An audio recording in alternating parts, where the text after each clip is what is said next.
I want to welcome you to the Tennessee College of Applied Technology. I'm Steve Mallard. I'm here with Garry Bailey. He's our HVAC instructor. And Garry, of course, we're here to talk about your program and future students who may want to enroll.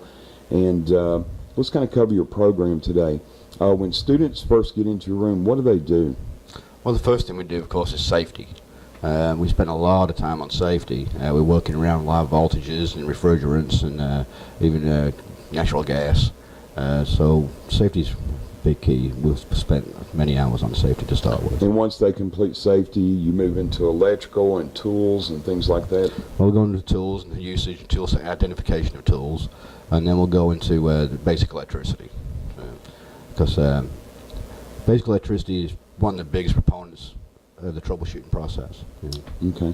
And with basic electricity, you may start out with that, but later as they become more of a senior student, they're actually working with the circuit boards and the components that are inside of these HVAC units, both residential and commercial. Is that correct? Yeah, I'll give them actually we have a box of parts, and I'll put them on the desk. Say, build me a heat pump circuit on the test bench, which is a lot harder than actually just taking it in and out of the unit. So. Right. And once students get through that electrical part, do they go through motors and controls and refrigerants? Where does that fit in? Does that come immediately after that? Or? Well, we spend time on the motors. There's a big change in the market right now where we used to have just regular, capacitor-driven motors. Now they're actually variable speed. Pretty much the market's moved to a complete variable speed market, so we got to learn how to troubleshoot. That's a very important skill.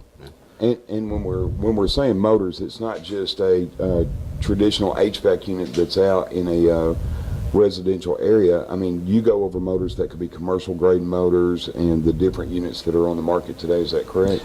Yes, because fundamentally they're all the same. They're just bigger. Right. And so, our goal is to get you where you can walk in and have the skills, whether it's a commercial or an industrial or it would be a residential, to be able to troubleshoot all aspects of each field. So. And whenever we're talking about this, the electrical requirements and the different motors, of course, you guys have got to calculate regardless of whether it's commercial, residential, or industrial. And when we're talking about calculations, is what size unit, is that correct, that would go in, or how many units you would need, and how ductwork would be put in the building. Is that correct? Well, yeah, we do a heat load. It's called Manual J, where it tells us what size of equipment you need to cool a certain conditioned space.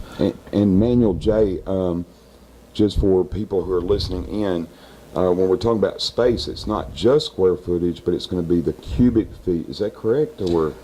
Well, it's mostly square footage, but it takes into account the windows, what type of windows you have, right. The kind of wall space you have, like whether it's a 2x4 or a metal building or a brick building, north, south, east, west facing, the type of insulation in the walls.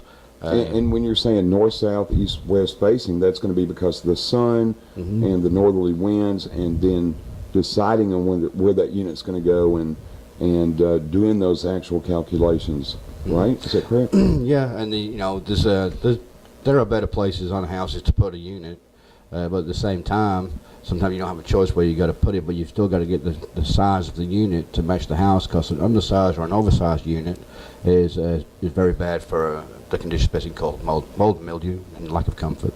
So. Okay. And duct work that goes under a house, so once they go through electrical and they've actually they've gone through Manual J and the actual sizing of it, then you've got to decide on duct work. Do they actually make the duct work in the classroom? Well, we actually we've just built a duct system in the classroom so we can learn how airflow moves as a fluid, and how to measure the airflow, how to balance duct systems.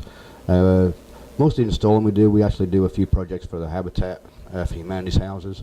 We actually do those, and that gives us good experience, and it helps out the community.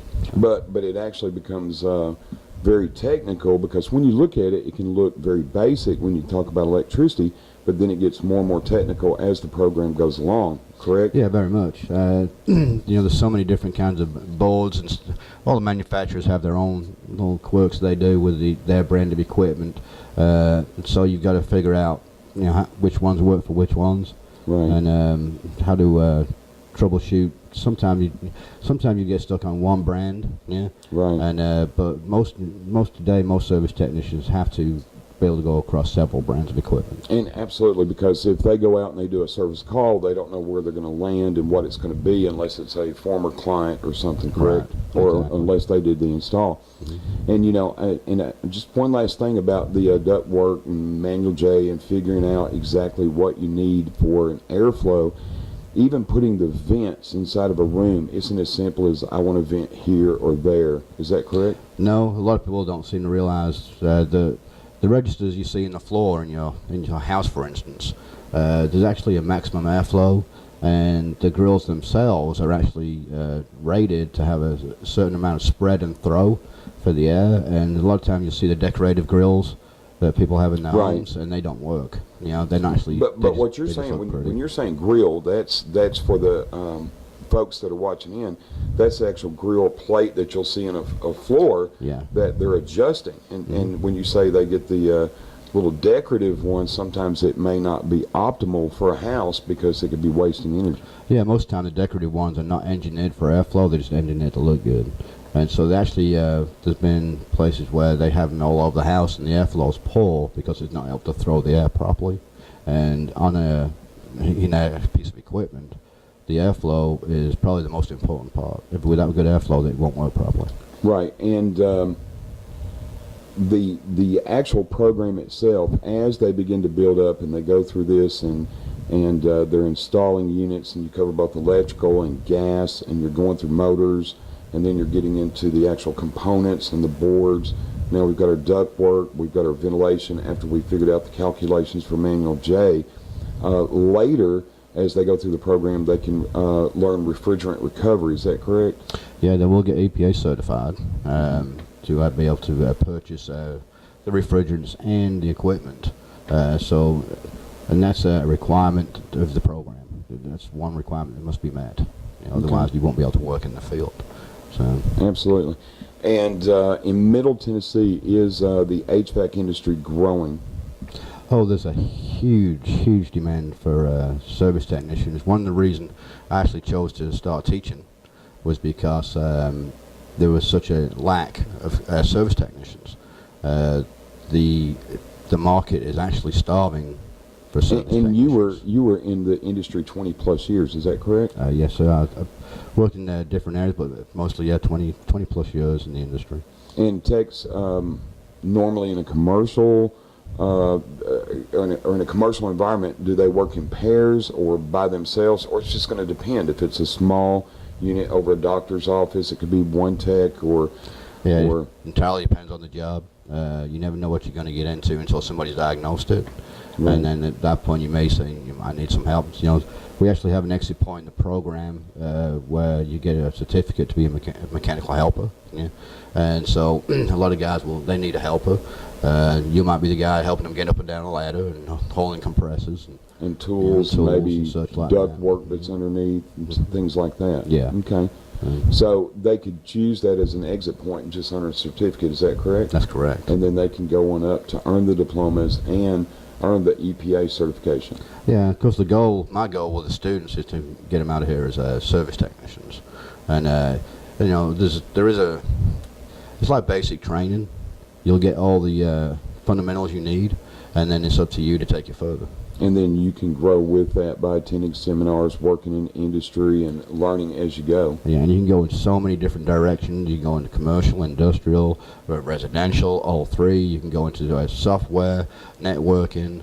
There's absolutely just airflow. You can just do air balancing, just it. You know? And speaking of networking, we are setting up Wi-Fi or helping you guys because we work with the network. So your folks can learn how to install these Wi-Fi units. Now, of course, we don't know how to do that, but we know the networking side of it. So that's a lot of new technology that's coming in. And for years now, I understand when you told me that we had the capability to remotely monitor these commercial units, and now it's becoming more popular in residential areas, right? Yeah, the Wi-Fi made a big difference with a lot of the residential market because now most people do have internet, and not all but most, and so a lot of people now want the ability to be able to see, okay, is my unit on or off? Did I leave it? Did I set it back? Right. And also, in some cases, you can get an email from your unit, basically saying, "Hey, I've got a problem. Fix me." Yeah. So. Right, and I'm sure there's a lot of places today that the email goes back to the service techs, and that's the emails that they get, and then you can call the customer saying, "Hey, your unit has an issue," on the more advanced units, and that allows for a better quality service. Yeah, and also it can also save the customer a lot of money because you can catch something on the front end before it damages something else. Okay, I understand. You know, is there anything else you want to add about your program, Gary? Well, one thing that I'd like to say is we're doing our best right now to get the program updated. We're including airflows, as we spoke about, Wi-Fi. We're actually bringing in ultraviolet lights for Bacterial control? bacterial. I can't think of the name right now. And we're bringing in steam humidifiers.